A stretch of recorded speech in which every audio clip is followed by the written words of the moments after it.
Okay, let's just jump right in because today we're taking a deep dive into a phenomenon that you have definitely noticed, but you probably haven't been able to put a name to it. You know that feeling when you're looking at a red carpet photo or just scrolling through your feed? It's that weird sense that something's off, a kind of glitch in the simulation. It all starts with this strange feeling of déjà vu. You're looking at someone, a celebrity, an influencer, and you get this flash of recognition. You see those high, taut cheekbones casting shadows that just don't look natural. And the eyes, those cat-like eyes pulled sharply upward at the corners. And it just keeps going. Then you notice the notes, so refined and tiny, it almost seems to defy its basic function of, breathing. You start to feel like you're seeing the exact same person over and over and over again, just maybe with a different hair color. And of course, you can't miss the lips. Perfectly full, unnervingly symmetrical, looking like they were inflated just moments ago. Look, this isn't just a filter, and it's not just some passing trend. What we're witnessing is the rise of a single, global face. A face that has less to do with biology and a whole lot more to do with math. This is the era of what our source material calls the pan-ethnic cyborg. What a term, right? It's a face that has been meticulously engineered piece by piece to look perfect on an iPhone camera. It's derived from things like the golden ratio and constantly rewarded by algorithms that punish anything unique and promote conformity. We are literally watching the death of human facial diversity in real time. So, how in the world did we get here? How did everyone start looking the same? Well, according to our source, it's because we are being lied to on an industrial scale. In this explainer, we're going to pull back the curtain and dissect the three big forces making this happen. The drugs that are hauling out our faces, the knives that are reshaping our features, and maybe most importantly, the lies that cover it all up. All right, so our investigation starts with the chemical warfare being waged on our faces. And we have to talk about the drug that has completely reshaped not just Hollywood's bodies, but its faces. Semaglutide, which I'm sure you know by its brand name, Ozempic. Now, what's really fascinating here is the medical term for this effect. Doctors and experts call it rapid facial wasting.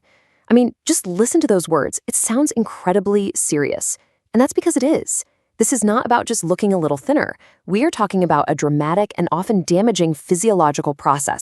And this slide right here, this really illustrates the crucial difference. This is the science that they conveniently leave out of the celebrity endorsements. See, your face is built on a sort of scaffolding of deep fat pads. When you lose weight the natural way, your skin has time to slowly retract and adjust. But with these new drugs, the fat is stripped away so violently, so fast, that the skin literally can't keep up. It has nowhere to go but to collapse inward. The final look isn't one of health or fitness. It's a look of cachexia, which is a medical term for that wasting away you see in people with severe illnesses. You've got people in their 30s with the hollow temples and gaunt cheeks of geriatric patients. And here's the absolute irony. It creates this insane, vicious cycle. The drug destroys the volume, so then they go inject fillers to try and pump it back up. The drug pulls the face down, the needle pushes it back up. The face literally becomes a construction site of warring chemicals. Okay, so let's see how this all builds on each other.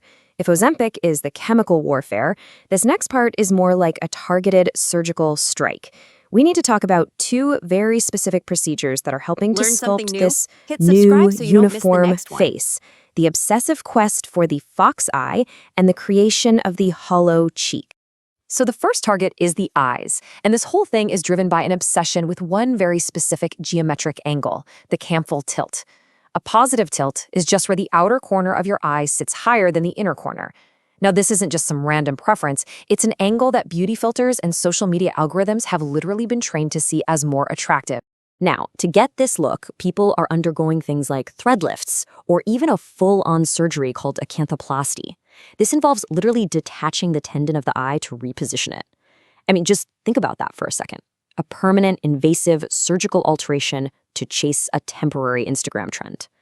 And of course, culturally, it's a total minefield. Critics point out, rightfully, that it's often an appropriation of Asian features, just pasted onto other faces, completely divorced from any actual heritage. Okay, now let's move from the eyes down to the cheeks. Critics of another hugely popular procedure, Buccal Fat Removal, have this very blunt, very stark warning. And this isn't just an opinion. It's a prediction that's based on the simple science of how the human face ages. And here's exactly why. That buccal fat pad in your cheek, That is pretty much the only thing that keeps you looking youthful as you get older.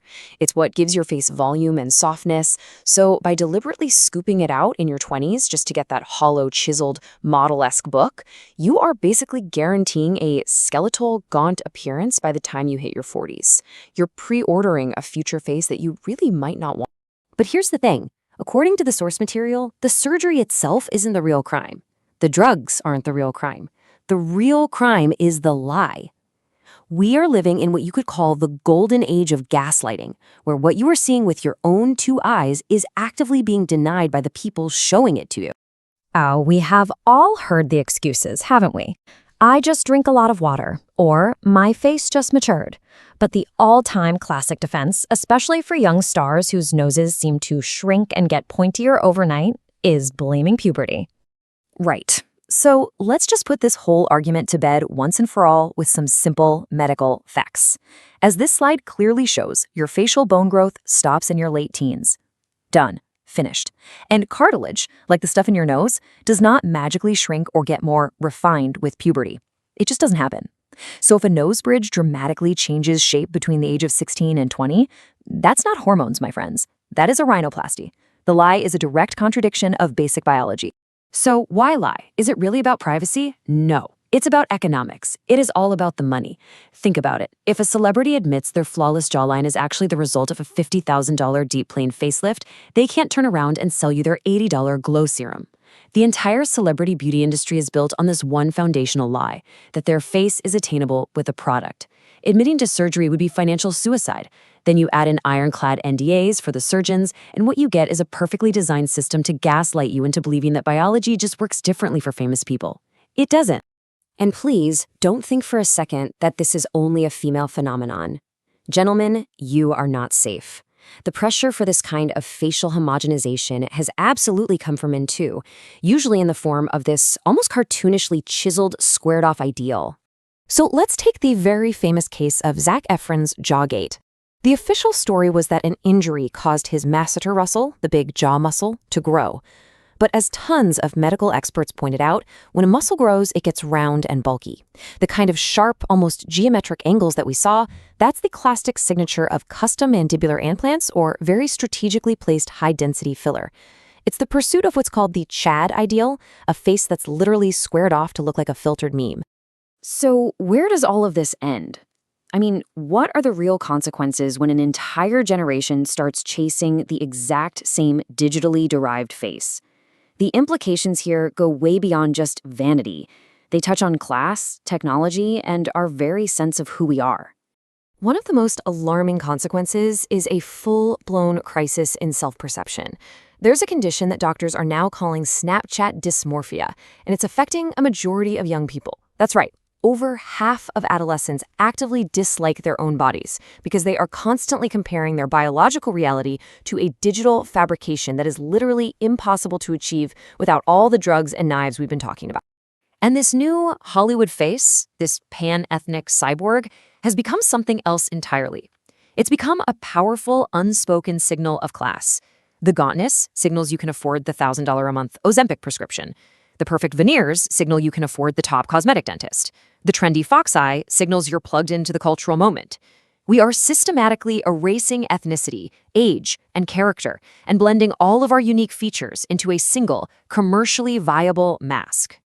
And what this all ultimately means is that today, the human face is no longer a genetic inheritance. It's a customizable asset. It's a scalable product. And just like with any product that becomes incredibly popular, we have to ask the final, really unsettling question. What happens when everyone buys the same model and nobody looks special anymore? Learn something new? Hit subscribe so you don't miss the next one.